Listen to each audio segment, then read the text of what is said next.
டிபார்ட்மெண்ட்டையும் 12 மாதம் கொடுத்தாங்க. எங்க வந்து பாருங்க அரசாங்கம் வந்து அதுலயும் ஒரு ஓரவஞ்சனை காட்டிக்கிட்டு இருக்கு.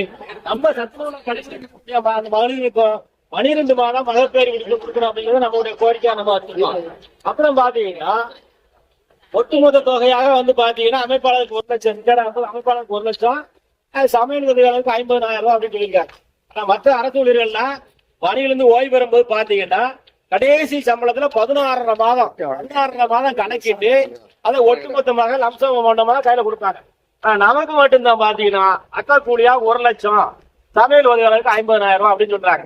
அப்ப 1 லட்சம் ஏன்னா மற்றவர்களுக்கு கணக்கு போடுற மாதிரி நமக்கும் 16,000 மாதம் கணக்கு போட்டு ஒட்டுமொத்த தொகையை நம்ம கொடுங்க அப்படின்னு சொல்லிட்டா சமையலருக்கு 1 லட்சமோ அமைப்பாளருக்கு 5 லட்சம் கொடுக்க அப்படிங்கிற கோரிக்கையை நாம வச்சிருக்கோம். பாத்தீங்கன்னா இப்ப நம்ம பள்ளிக்கூடத்துல நடந்துட்டு காலேஜ் நடந்துகிட்டு இருக்கு. நாம என்ன சொல்றோம், நம்ம பள்ளிக்கூடத்துல எல்லா வசதியும் இருக்கு, அடுப்பு இருக்கு, சிலிண்டர் வசதி இருக்கு, பாத்திரங்கள் கொடுத்துருக்காங்க, எல்லா வசதியும் இருக்கு. ஆனா இப்ப அதே செலவு இன்னொரு மன செலவழிச்சு எல்லாம் அடுப்பு வாங்கியிருக்காங்க, பாத்திரம் வாங்கியிருக்காங்க, எல்லாம் வாங்கி காலை சிற்றுன்னு சொல்லி மகளிர் செய்த உள்ள விட்டு இன்னைக்கு சாப்பாடு பங்கு வச்சிருக்காங்க. ஏன் பங்கு வச்சிருக்காங்க இந்த அரசாங்கம்? சத்துணவு ஊழியர்கள் வந்து இனிமேல் வந்து வேலை நிறுத்தம் அப்படிங்கிறது போக முடியாது. வேலை நிறுத்தம் சாப்பாடு போடாம வேலை நிறுத்தம் சொல்லி பையத்தை கூட்டிட்டு போனா நம்ம கிட்ட இருக்கக்கூடிய காலை சிற்றுண்டி செய்யக்கூடிய குடிகளை கூப்பிட்டு நீங்க சோறு வகை போடுங்கன்னு சொல்லலாம் அப்படின்னு சொல்லித்தான் அரசாங்கம் வந்து காலை சிற்றுண்டி ஒரு கிளாஸ் படம் பண்ணி வச்சுட்டு நாம காலை சிற்றுண்டி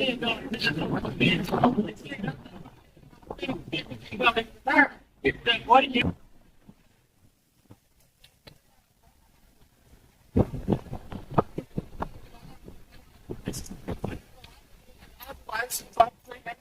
எல்லாமே கட்டி போச்சு. பள்ளியோட நேரத்தோட நம்ம வந்து பூரம் பாக்கி தொடர்ந்து போட்டுருக்கோம். ஆனா அதை தணிக்கை தடையா தணிக்கை தடை எழுதாம அவனுக்கு நம்ம ஒரு கோரிக்கை வச்சுக்கிட்டே வரோம். அரசாங்கம் வந்து பாத்தீங்கன்னா பாப்போம் இப்போ ஆடிட்டு வந்துட்டு ஆடிட்டு எல்லாருக்கும் ரெக்கவரி எடுத்தாங்க. நாம என்ன சொல்றோம்னா போகாத பொருளை மாணவர்களுக்கு பயன்படுத்த முடியல, பள்ளிக்கூடத்துல வைக்க முடியல, கெட்டு போன பொருளை எவ்வளவு கணக்கிட்டு அதை எங்களுக்கு சட்டத்தொகை ரத்து செஞ்சு ஆட்சியை நீக்கிங்கன்னா அந்த அரசாங்கம் நீக்கிட்டு தயார். இப்போ வரைக்கும் நம்ம தணிக்கை தர போய்கிட்டு இப்ப பாத்தீங்கன்னா நம்ம ஆட்கள் எல்லாம் பாத்தீங்கன்னா இந்த 10 வருஷம் 20 வருஷம் 30 வருஷம் முடிச்ச அமைப்பாளர், சமையலர், உதவியாளர் மேக்சிமம் அமைப்பாளர் போட்டாங்க. சமையல் உதவியாளருக்கு இது போடாம நிறைய பிளாக் இழுத்துக்கிட்டு இருக்காங்க, அற்பமா பெறவாங்க இழுத்துக்கிட்டு இருக்காங்க. இப்ப நாம என்ன சொல்றோம்னா 2008 இந்த ஆர்டரை போட்டு 2015 நடைமுறைப்பட சொல்லி கிட்டத்தட்ட 7-8 வருஷம் ஆனா பெறுவோம். சமையல் உதவியாளருக்கு 10 வருஷம் 20 வருஷம் 30 வருஷம் முடிச்சவங்களுக்கு அந்த கூடுதல் இன்கிரிமெண்ட் கொடுங்கன்னு சொல்லி தான் நம்ம கவர்மெண்ட் கேட்டுக்கிட்டு இருக்கோம். நாங்க போட சொல்லிட்டோம் சொல்லிக்கிட்டு இருக்காங்க. ஆனா எல்லா மாவட்டங்களும் இருக்கான எல்லா மாவட்டத்திலும் போடாம இருக்கு. இப்ப நம்முடைய மாவட்டத்திலயும் அதற்கான வேலைகளை நம்ம நெருக்கடி கொடுத்துட்டு இருக்கோம். அதற்கான வேலைகளை நடந்துகிட்டு இருக்கு, வேகமா நடந்துகிட்டு இருக்கு. அப்போ அதுல கூட பாத்தீங்கன்னா நம்ம அமைப்பாளர்களுக்கு கணக்கீடு தவறா போட்டுன்னு சொல்லி ஒரு 70,000 80,000 இல்ல ரெக்கவரி போட்டு இப்ப ரிட்டையர்ட் ஆகும்போது ரெக்கவரி கட்ட சொன்னாங்க. கருப்பணத்துல வந்து கூட பாத்தீங்கன்னா ஒரு அமைப்பாளர் மண்ணெண்ணெய் ஊற்றி தீ வச்சு சாக போறோம்னு சொல்லி ஆபீஸ் நின்றுட்டு இருக்காங்க. ஏன்னா 80,000 வர்றது 1 லட்சம், ரெக்கவரி 80,000 கிடைச்சு எங்க போவாங்க? நான் மண்ணெண்ணெய் ஊற்றி தீ வச்சு சாக போறோம் சொல்லி அங்க ஒரு அம்மா நின்று இருக்கு, கோயில்பேட்டில் ஒரு அம்மா அங்க செஞ்ச மாதிரி நானும் செய்ய போறேன், கோயில்பேட்டில் ஒரு அம்மா நின்று இருக்கு. நாம கணக்கில் 72 மணி நேரம் உண்ணாவிரத போராட்டத்துல தான் அந்த தணிக்கை தடை எழுதுன அந்த ரூபாயை பூரா என்ன செஞ்சிருக்காங்க, இன்னைக்கு தள்ளுபடி செய்து அதுக்கான ஒரு ஆர்டர் இன்னைக்கு போட்டிருக்காங்க. அதெல்லாம் போக இப்ப புதுசா ஒரு வித்தியாசம் ஒண்ணு வந்திருக்கு. என்னது சக்கரை பொங்கல் ஒண்ணு போட சொல்லி வந்திருக்காங்க. இது வரைக்கும் பாத்தீங்கன்னா எம்ஜிஆர் பிறந்தநாள், ஜெயலலிதா பிறந்தநாள், காமராஜர் பிறந்தநாள், பேரறிஞர் அண்ணா பிறந்தநாளுக்கு நம்ம இனிப்பு சக்கரை பொங்கல் போட்டுக்கிட்டு இருந்தோம். இப்ப பாத்தீங்கன்னா இந்த அரசாங்கம் வந்தோடனே டாக்டர் கலைஞருடைய பிறந்த நாளுக்கு இனிப்பு போடணும்னு சொல்றாங்க. நமக்கு மாற்று செய்ய சொன்னாலும் செய்யறதுக்கு நாங்க ரெடியா இருக்கோம். ஆனா அந்த அரசு உத்தரவு என்ன போட்டுக்கிட்டா எரிபொருள் நீங்களாக பிராக்கெட்ல எரிபொருள் நீங்களாக வந்து அப்ப என்ன பண்ண முடியும்? அடுப்புல தண்ணி தூக்கி வைக்க வேண்டியதா, தண்ணியை ஊத்த வேண்டியதா, பச்சரிசியை போடலாம், மண்டலத்தை போட்டு டால்டா ஊத்தி நெய் முந்திரி பருப்பு எல்லாத்தையும் உள்ள ஊத்திட்டு மூடி வச்சுட்டு 12:40 பார்த்து அது எப்படி இருக்கும் அது அப்படிதான் பிள்ளைகளுக்கு கொடுச்சு. அடுப்பு பத்தாக்க முடியாது, சிலிண்டருக்கு காசு கொடுக்க மாட்டேன்னு சொன்னா எப்படி அந்த பொங்கலை வைக்கிறது? அப்ப கூட நான் கூட சொன்னேன், ஒவ்வொரு பள்ளிக்கூடத்துல என்னன்னா பொங்கல் மட்டும் எங்களுக்கு காணாது, பிள்ளைகளுக்கு சாப்பாடு போடுங்க அப்படிங்க.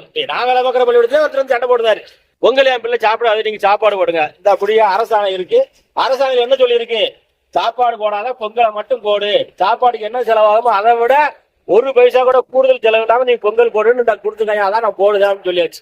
இப்போ ஒரு ஆர்டர் போட்டிருக்கான், வரக்கூடிய 15ஆம் தேதி காமராஜர் பிறந்த நாள் வருது, அன்னைக்கு சக்கரை பொங்கலும் போடணும், போன் போடணும், இது போடணும். பாத்தீங்கன்னா ஒரு விசித்திரமான ஐஏஎஸ் அதிகாரி.